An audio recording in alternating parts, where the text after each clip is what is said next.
This episode of FilmRiot is brought to you by Domain.com. Today on FilmRiot, we get into some more DIY with LEDs.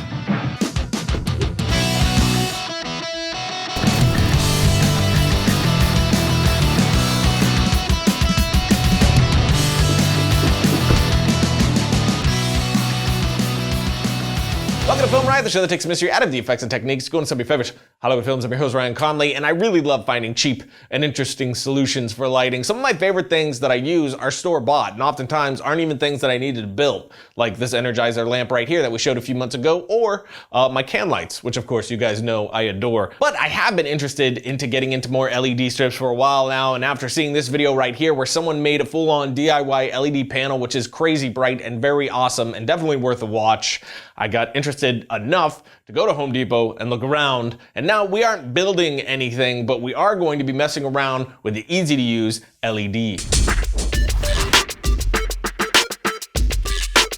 So here's what I got, this packaged and ready to go LED system called Mosaic Flex Lighting, which is made by Sylvania, I believe is the name, which I got for around $30 at Lowe's, and comes with two 2-foot strips of LED lights, the power for them, and a remote to adjust the lights. Now this one comes with 2 LED strips for that 4 feet of light, but you can always get extensions to continue that lighting for much longer runs as well. And they are used for home lighting, usually accent lights under counters and whatnot, but I'm thinking that this could be pretty useful for filmmaking. And once you have it all hooked together, you can control it with the added remote, kick it on, and you can see that we have a very bright white light, which is dimmable. And you can also switch between a bunch of colors, though most of these colors do have flicker, so only a few colors are actually usable for filmmaking, but I'll get to that in a second. When figuring out what to do with this, the first thing I thought was a ring light, and I had this Nerf Frisbee lying around, so I grabbed that guy and secured the LED to it easily enough, since it comes with 3M double stick tape on the back. So I peel off the back and stick it right to the Frisbee. Next, I grab my action pod to secure the Frisbee onto the front of the camera, and I was ready to go.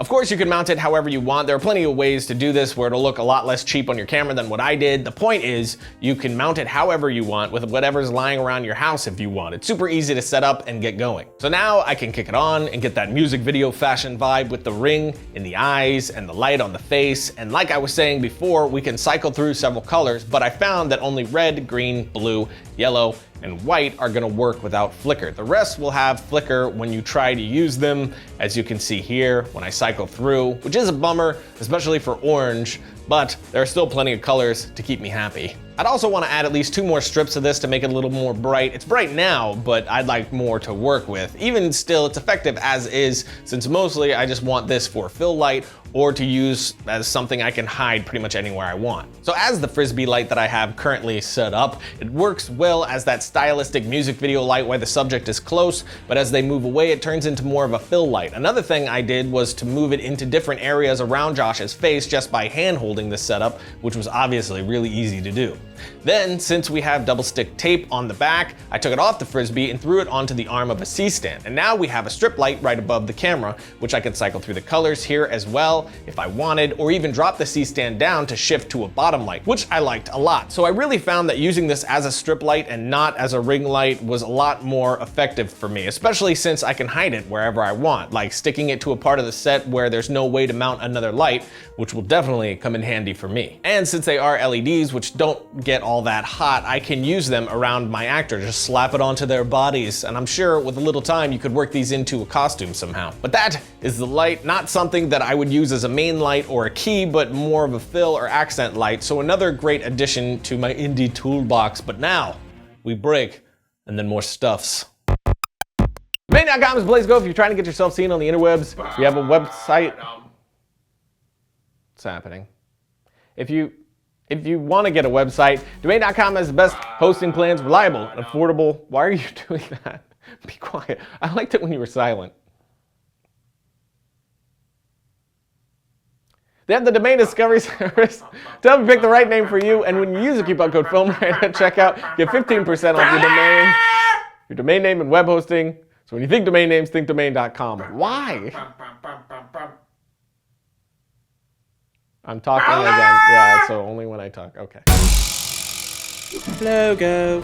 Now we jump into something that is always getting a lot of questions, which is music. Getting music can be a real pain. Of course, we have our music pack out now, which we talked about last week, but there are some other solid places to get good music from. Not all will be completely royalty free like ours, so you need to be sure to read what the license that you are getting entails to make sure that you're purchasing the rights that you need for your project.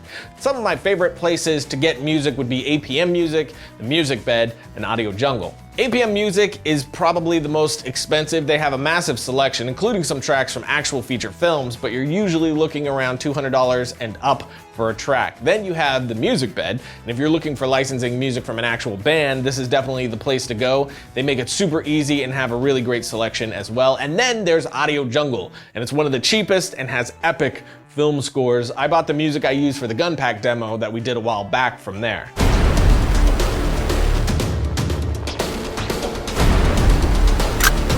So they have very impressive tracks at some of the lowest prices that I found. Of course, you will be able to find lower prices, but after that, you start getting into the area of things that don't sound so great. However, there are places like Free Play Music. Here you can get music to use on YouTube. The catch is, you cannot make money off of it. It is for personal use only. So if it turns into business use at all, you're gonna need to get a license for that. Even when it comes to festivals, you'll have to actually buy the songs. It gets very expensive very fast.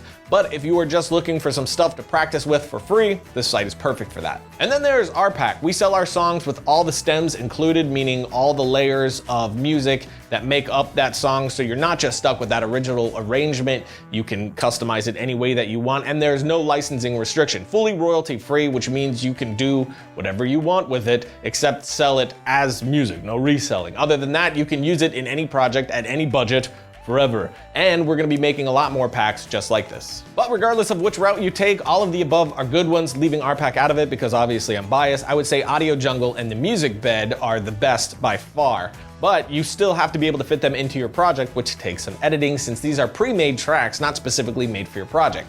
Or even if you do temp music for your project like I do, like with Proximity, I use music from several feature film soundtracks to cut together with my edit to help find the pacing and to show my composer what I was thinking emotionally. When I'm cutting these tracks together, I'm always looking for hits and risers for transitions. So for example, we will grab a track from our pack right here, listen to a bit, we can hear that it starts off soft, and it kicks up a bit, kicks up another level of intensity, then we have this action section, and then it drops down, and at the end here we have a hit to close it out. So if I wanted to stop the music completely early on, I could find a spot where a hit is about to happen, say right here, cut it, go to the end, cut out that end hit, and bring it back and see how that sounds. A bit too abrupt, so I will add a transition so we hear a bit of that harder hit for a moment, and then turn up that ending clip a little bit so we get. And it's working much better, but then you can find parts in the song that have riser moments to add in to help transition. We have these broken out in our pack, so I'm just gonna use some of those, and we have two for this track, but I like this one, so I'll bring it in and have the riser sound lead us into that final hit, like so. And that is working perfectly. So now we have transitioned out of this bit of music so we can bring in something else to start up right after, like this here, which is a totally different sound, but would work well in a type of scene where, say, we're following a character maybe inside of a building stealing something, but then we whip pan around to see a bunch of men coming his way. We would land on the men right at that change up of music, which would help switch up the tone at that moment as well, like so.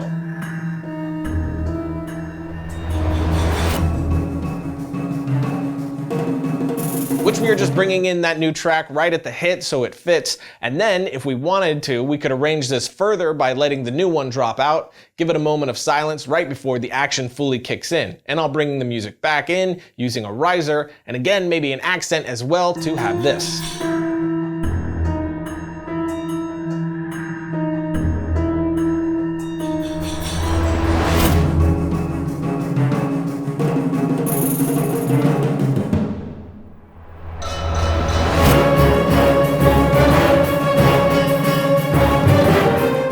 This is a pretty specific example, but you can see how you can take a few tracks and edit them together to fit just about any scene in any way that you would want. This is how I do the temp music for all my short films and how I edit together music for our FilmRiot stuff as well, since most of the music that we use in FilmRiot is just licensed music. In fact, Losses was licensed music and edited this way.